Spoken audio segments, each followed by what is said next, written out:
దేవుని నామమునకు స్తోత్రములండి. ఈనాటి ధ్యానాంశము ఆత్మల సంపాదకుడైన అంద్రియ.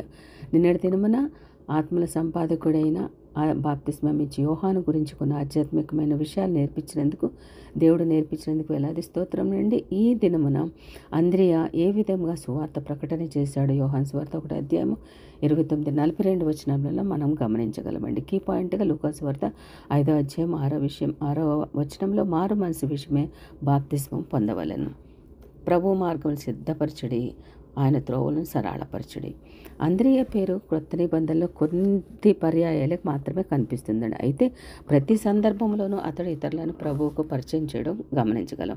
మొట్టమొదట అతడు తన సోదరుడైన పేతురును ప్రభు దగ్గరకు నడిపించిన గొప్ప ఆనందభూతి పొందాడు. యోహాను సువార్త 1 అధ్యాయము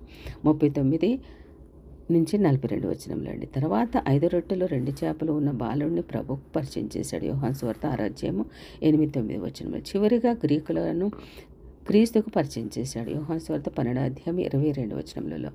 లోకములో ఇంతకంటే గొప్ప పని మరొకటి ఉండదండి. సంతోషకరమైన పని ఇంకొకటి ఉండదు. దేవుడు కూడా మెచ్చే ఒక శ్రేష్టమైన పని ఉన్నదంటే ఆత్మల సంపాదన. అదొక్కటే అండి. మొదటిగా ఇతరులను ప్రభుకు పరిచయం చేయడము. అంద్రియను ఈ పనికి ప్రభువే స్వయంగా పిలిచారండి. మత్తయి సువార్త 4 అధ్యాయము 12-20 వచనములలో. యేసు ప్రభువు పరలోకం వదిలి భూలోకమునకు వచ్చింది నశించిన దానిని వెదికి రక్షించడానికి కోసమే కదండి. లూకా సువార్త 19 అధ్యాయం 10వ వచనం చెబుతుంది. మనం ఎల్లప్పుడూ ఈ గొప్ప సేవలో నిమగ్నమే ఉండాలని యోహాను సువార్త 20 అధ్యాయం 21లో చెబుతుంది. అంద్రియలాగా మనము సామాన్యమైన వ్యక్తులమే కావచ్చు, కానీ ఇతరులను ప్రభు దగ్గరకు నడిపించడంలో ప్రభు మనల్ని వాడుకోగలడు. అంద్రియ పౌలు అంతటి వాడు లేదా తన సోదరుడు పేతురు అంతటి వాడు కాకపోవచ్చు. అతడు ఒక్క ప్రసంగం చేసినట్టు కూడా చెప్పబడలేదు. అయితేనే అతడు పేతురును ప్రభు దగ్గరకు నడిపించాడు కదండి. పేతురు అసంఖ్యాకమైన ప్రసంగాలు చేశాడు. అయితే అంద్రియ వ్యక్తిగతంగా నమ్మకంగా పేతురును ప్రభు దగ్గరకు నడిపించి ఉండలేకపోతే ఈ ప్రసంగాలన్నీ ఎక్కడి నుండి వచ్చేవండి?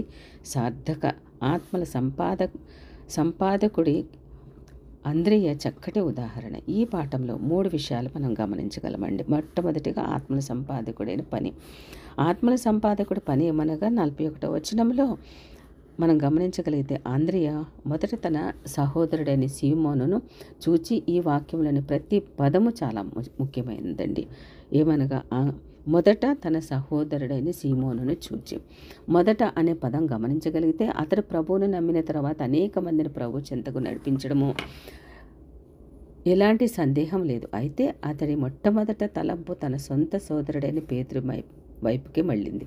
అతన్ని ప్రభు దగ్గరకు నడిపించడంలో సఫలమయ్యాడు. తాను రక్షింపబడిన వెంటనే తనలాగా ఇతరులను ఆయన దగ్గరకు తీసుకుని రావాలనే భారం అతడి హృదయంలో పుట్టింది. అక్షరాల జరగాల్సింది కూడా అదేనండి. మనము రక్షించబడి మనం ఊరుకుంటే కాదండి. ఇతరులు రక్షించడానికి మనం ప్రార్థన పూర్వకంగా సిద్ధపడాలి. చిన్నగా సువార్త ప్రకటించాలి. వారి గురించి పదే దేవుని దగ్గర ప్రార్థన చేయాలండి. ఇతరుల రక్షణలోనికి నడిపించాలని ఆ తాపత్రయము పుడుతుందండి. దానిని మనం పెంచి పోషించే ఆత్మల సంపాదన ఎల్లప్పుడూ మనము ప్రాధాన్యత ఇవ్వాలండి.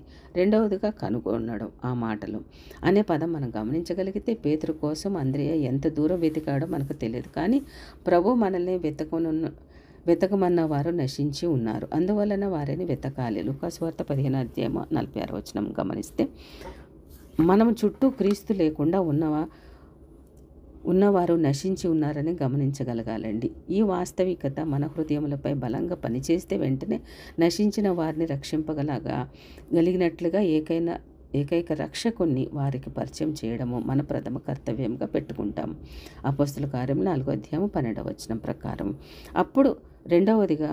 అప్పుడు అంద్రియ మొట్టమొదట తన సహోదరుని కనుగొనెను. అతడు సొంత సహోదరుడు, మరొక సోదరుడు కాదు అని లేఖనం చెబుతుందండి. ఇతరుల సోదరులతో మాట్లాడటం చాలా సులభం. అయితే మన సొంత వారు, కుటుంబ సభ్యుల రక్షణ బాధ్యత మన మీద ఉన్నదని మనం మర్చిపోకూడదు. మీ బంధువులలో, రక్త సంబంధికులలో ఇంకా ప్రభువును తెలియని వారు ఎంతోమంది ఉన్నారు. వారిని ప్రభు దగ్గరకు తీసుకురావడము మనము చేయవలసిన పని అండి. ఇక్కడ ఆత్మల సంపాదకుని పని మనం గమనించగలుగుతున్నాం. దీనికి ఎంతో ఓర్పు, ప్రయాస అవసరం. అయితే దీని మూలంగా మనము రక్త సంబంధికులకు, నెలవరులకు ఆశీర్వాదములు ప్రాప్తిస్తాయి. ఇప్పుడు రెండవ విషయము మనం గమనించగలమండి. ఇప్పటివరకు మొదటి విషయము దేవుడు నేర్పించినందుకు వేలాది స్తోత్రం అండి. రెండవ విషయము రేపటి దినం దేవుడు నేర్పించడానికి దేవుడి సమయమును దయచేయును గాక. ఆమేన్.